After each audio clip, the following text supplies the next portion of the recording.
Good morning. Thank you for being with us on THV 11, streaming with THV 11 Plus. I'm Karen Fuller. I'm Hayden Balgavy. Happy Monday morning, everybody. Let's send it back over to Tracy Bean, who's been with us for the past hour, breaking down the forecast. Ashley King now in the house, breaking down your traffic as we try and get set for this week after Easter. What's up, y'all? Good morning. He keeps talking about us breaking it down. I feel like we needed to dance. Break it down. I mean, geez. Break it down. I bet you know how. I mean, you're a DJ. Yeah, I mean, You're a DJ. she can go ahead and just knock Not this that out kind for of us. DJ. All right. Well, it's Bust going a to move. be a good day ahead. We are starting a little cool, so you'll need a jacket as you're heading out. And if you are going to bust a move, you'll warm up a little bit faster than the rest of us. But out there right now, we are just seeing a few clouds. Again, not a lot of activity. It is 47, a bit of a wind chill at 44. So you'll need a light jacket, as I mentioned. But the kids at the bus stop will probably need that. Not for very long, though. It is going to warm up nicely today. We are looking for those temperatures this morning. A few in the 30s. We saw some frost in a few areas in northwest Arkansas and off to the River Valley. But not worried about that here. Again, 47 and continuing to see those mornings warm up as we're headed throughout the week.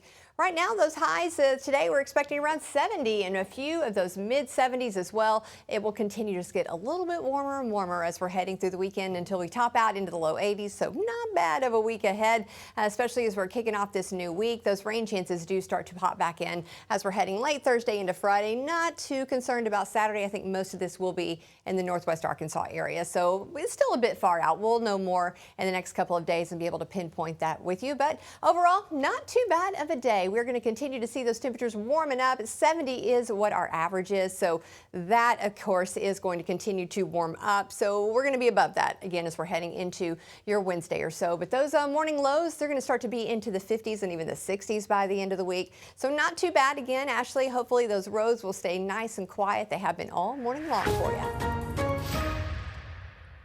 Now, Tracy, things are looking good so far. We're just getting a check of the River Bridge here. So looking at Interstate 430, where it is an absolutely gorgeous view on this Monday morning. And as far as our live traffic map goes, not seeing any issues on our roadways. And we'll check this again coming up here in just a few minutes. All new this morning, President Trump is set to speak later today after issuing a blunt warning to Iran over the weekend. We are also receiving new reports of a possible ceasefire proposal. In a profanity-laced social media post on Sunday morning, he threatened massive strikes in the Strait of Hormuz if it is not reopened. The tensions come as the conflict enters another dangerous phase. CBS News correspondent Bradley Blackburn has more.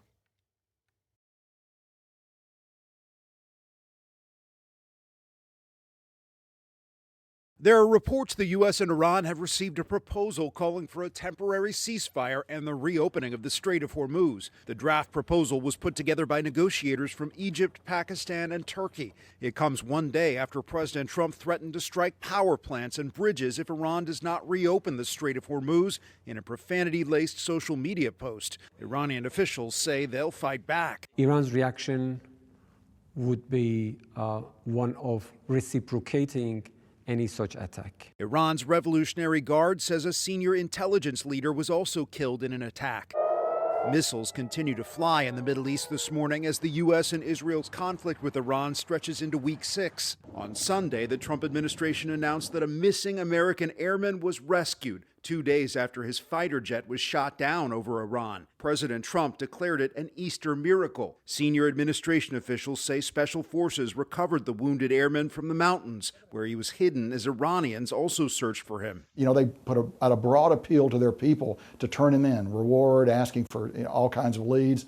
That does not appear to have been successful. The pilot was rescued hours after the fighter jet was shot down Friday in a mission that required U.S. forces to destroy military aircraft that were damaged during the operation. Celebrating his first Easter as pontiff, Pope Leo made a plea for peace Sunday, saying, "Let those who have weapons lay them down." Bradley Blackburn, CBS News, New York.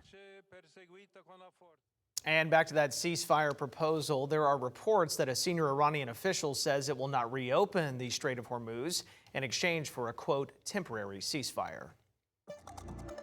Also today, 130 members of the Arkansas National Guard are getting ready to deploy to Southwest Asia. A send-off ceremony for the 142nd Field Artillery Brigade is happening this morning.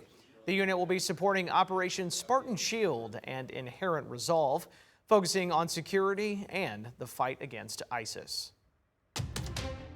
Developing this morning, White House officials report gunshots near the executive mansion over the weekend. The U.S. Secret Service looking into reports of gunfire near Lafayette Park, right by the White House, early Sunday.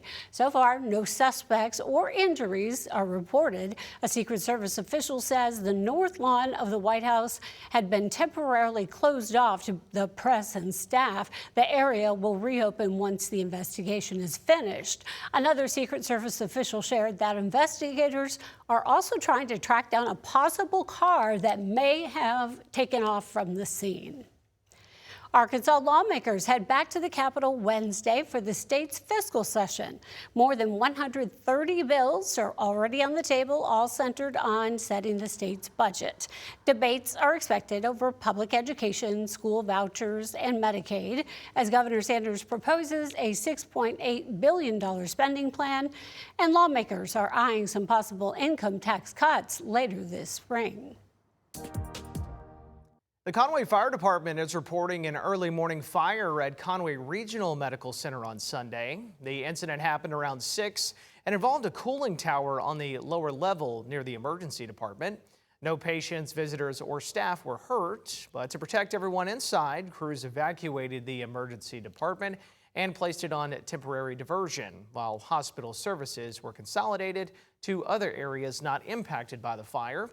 The affected area has now been evaluated and cleared and has now resumed full operations. Meanwhile, just take a look at the aftermath of an explosion that rocked part of South Arkansas on Friday. A truck hauling oil caught fire outside Taylor Tire in Smackover between Camden and El Dorado. Photos shared by Dorian Jimenez and Carter Brooks show heavy damage and debris scattered across the area. The driver was able to get out safely, but another man was treated for burns. Now, investigators are still working to determine what sparked that explosion. A controversial firing at the University of Arkansas is renewing debate over free speech and academic freedom.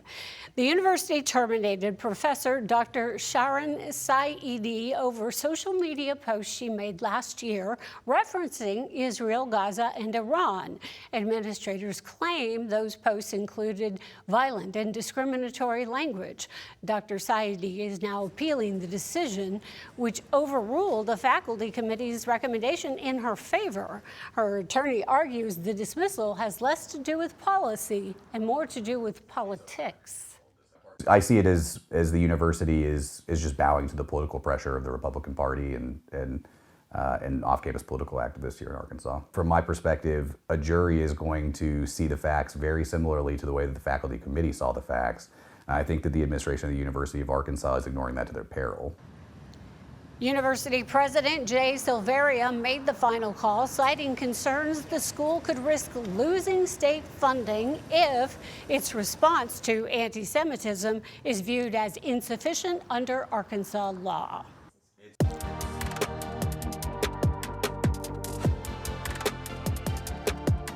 Time now 6:08. Over at UAMS, doctors are not just helping patients recover, they're helping them thrive. One man from Lone Oak knows that firsthand after a life-saving liver transplant gave him a second chance and even led to a gold medal. THV 11's Carter Thweet shares how that transplant changed his life and put him back in the game.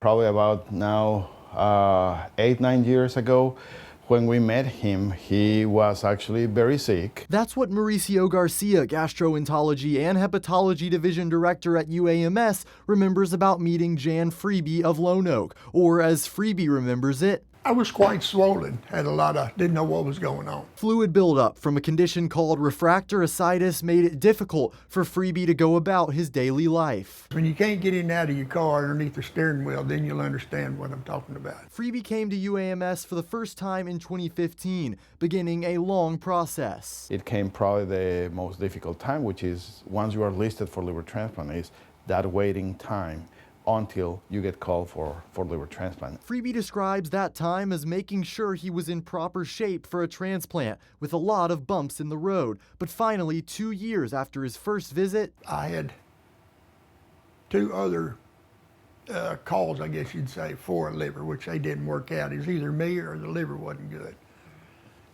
The third one was the charm. In the 9 years since, there's been a transformation. I'm good. I don't have any difficulties throughout the day. And now Freebie stays busy, joining others with similar experiences every year to compete in the Transplant Games of America. He loves pickleball, but in 2024 signed up for cornhole and won gold. He gives much of the credit to UAMS and Dr. Garcia. The best place in the world. Come on over here. This is my second home. I think for me and for the whole team has been very rewarding because it's why we are here for, is to offer these opportunities. In Little Rock, Carter Thweet, THV 11 News. And April is National Donate Life Month. Freebie says he understands some people are skeptical of organ donation, but he is in favor of it, saying it can save many lives and already saved his own.